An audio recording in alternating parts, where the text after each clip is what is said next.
अस्सलाम वालेकुम to all dear student. मैं आपका tutor Raza Latif complex analysis 2 lecture number 22 deliver करने जा रहा हूँ। आज हमारा टॉपिक होगा रोचर्स थ्योरम की एप्लीकेशन से कनेक्टेड है।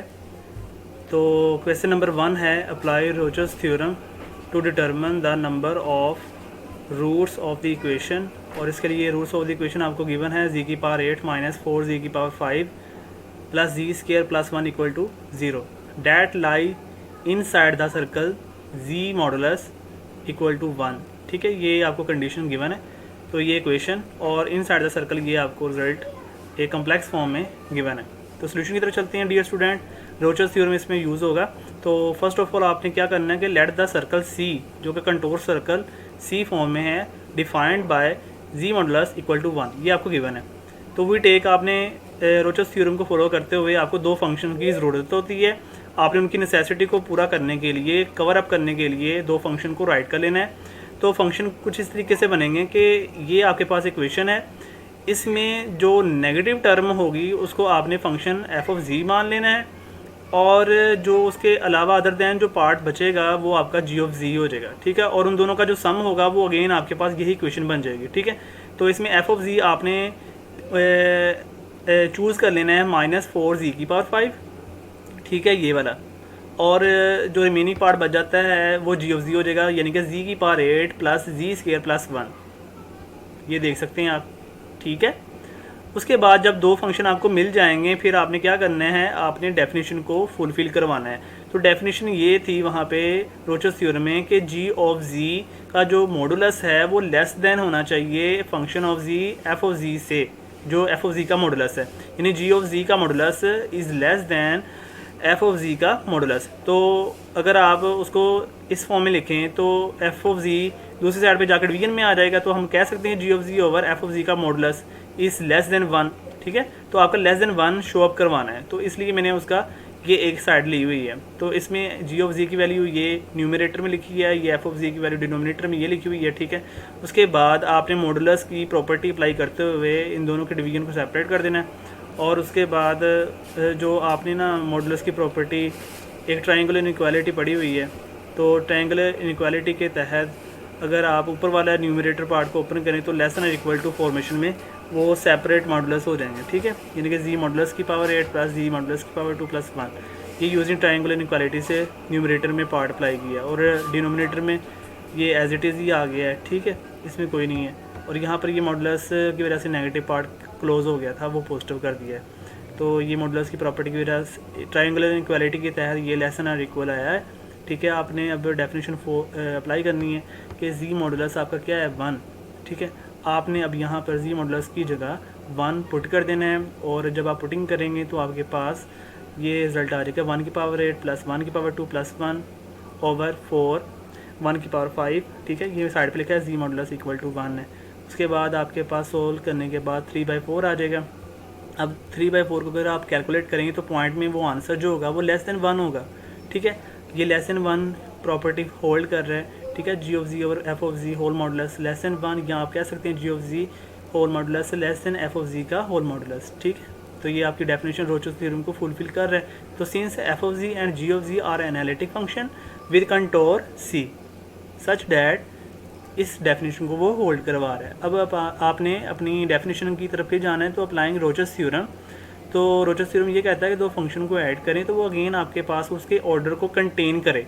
तो f of ji plus g of जी जो उसका ऑर्डर जीरोज़ होगा वही एफ ऑफ जी का भी ऑर्डर होना चाहिए। तो ये आपके पास f of ji plus g of जी जो एडिशन फॉर्म है, इसके देखें एफ ऑफ जी की वैल्यू थी -4 जी की पावर 5, जी ऑफ जी की वैल्यू थी जी की power 8 plus z square plus 1, इनको ऐड किया तो ये रिजल्ट बन गया, और ये आपकी इक्वेशन थी। ठीक है, रूट्स ऑफ द इक्वेशन में has number of zeros inside C, ये इन साइड सी सर्कल में जाएगा एज एफ ऑफ जी। तो एफ ऑफ जी क्या है, ये देखें ज़रा, as f of z, sorry ये नीचे चला गया, तो as f of z, but f of जी आपके पास क्या है, -4 जी की पावर 5। तो -4 जी की पावर 5 इस एडिशन में है, कंटेन कर रहे हैं ना, तो यही जो एफ ऑफ जी का ऑर्डर जो इसमें होल्ड कर रहा होगा वही इसके एडिशन में भी एग्जिस्ट कर रहा होगा। Has 5 zeros are located at the origin 8। ठीक है। तो जो एफ ऑफ जी का ऑर्डर जी की कम्प्लेक्स पावर में होगा ना एक्सपोनेंट में, वही ऑर्डर इसके अंदर इसके एडिशन में जो कंट्रोल कर रहा होगा वही आपने ज़ीरो को मान लेना होगा, यानी कि जी की पावर 5 जो ऑर्डर होगा वही इसके ओरिजिन पे अटैक करेगा, ठीक है। सिमिलरली ये देखें, it follows that f plus g has 5 zeros inside C, ठीक है। तो hence given equation has 5 roots inside ji modulus equal to 1। तो सिमिलरली क्वेश्चन नंबर 2 की तरफ चलते हैं। Using Rouche's theorem determine the number of zeros of the polynomial. ये आपके पास पोलिनोमियल दिया हुआ है जी की पावर 10 माइनस 6 जी की पावर 7 प्लस 3 जी की पावर 3 प्लस 1 इन साइड जी मॉडुलस लेस देन 1। अब ये लेस देन 1 है, इसके अकॉर्डिंग आपने चलना होगा। तो गिवन डैट ये आपके पास पोलिनोमियल है, ठीक है। वी टेक, आपने दो फंक्शन बना लिए, नेगेटिव वाले को आपने एफ ऑफ जी मान लेना है और अदर दैन जो होगा वो आपका जी ऑफ जी होगा। सो वी हैव, आपने डेफिनेशन तरफ मूव करना है, g of z over f of z का होल मॉडुलस। आपने इनकी वैल्यूज़ को पुट किया, ये जी ऑफ जी की वैल्यू है और ये एफ ऑफ जी की वैल्यू है। उसके बाद आपने मॉडुलस की प्रॉपर्टी जो होती है उसके लिए ये डिवीजन प्रॉपर्टी को सेपरेट कर लेंगे, न्यूमरेटर और डिनोमिनेटर में लहदा मॉडुलस लग जाएंगे। अब न्यूमरेटर में आपका ना ट्रायंगल इनइक्वालिटी लग रही है, वो आपने ये एक्सपैंड कर लिया है, ठीक है, ये वाला।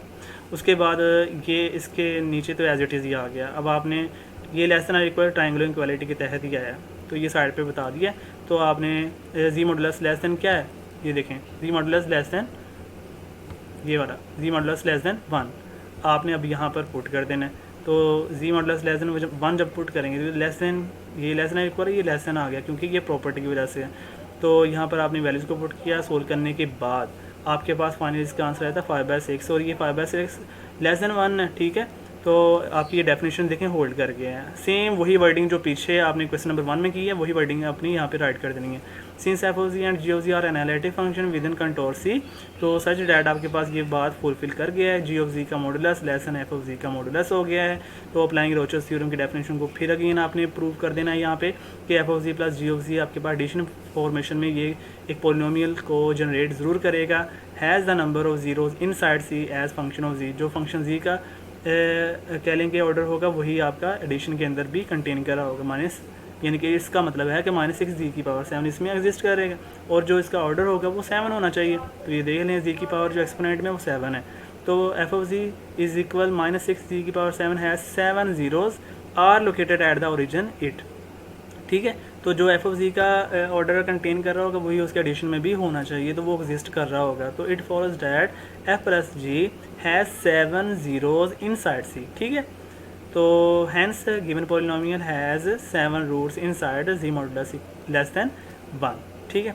ये मैंने कुछ आपको ना एक्सरसाइज के क्वेश्चन दिए हैं, आपने इनको ट्राई करना है, होपफुली आप अंडरस्टैंड कर लेंगे, ठीक है। सेम आपका क्वेश्चन नंबर 1 और 2 की तरीके से आपने इसको सोल्व कर लेना है। क्वेश्चन नंबर 3 है using Rouche's theorem determine the number of zeros of the polynomial. आपको एक पोलिनोमियल दे दिया गया है और इन साइड है जी मॉडुलस लेस देन 1, ये आपने खुद करना है ट्राई।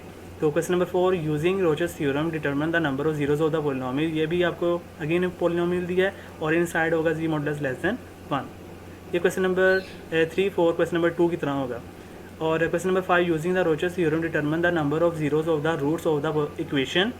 आपके पास इक्वेशन है जी की पावर 9 माइनस 8 जी की पावर 7 प्लस 3 जी की power 5 plus 1 equal to 0 that lie inside the circle z modulus is equal to 1। ये आपका क्वेश्चन नंबर 1 की तरह होगा।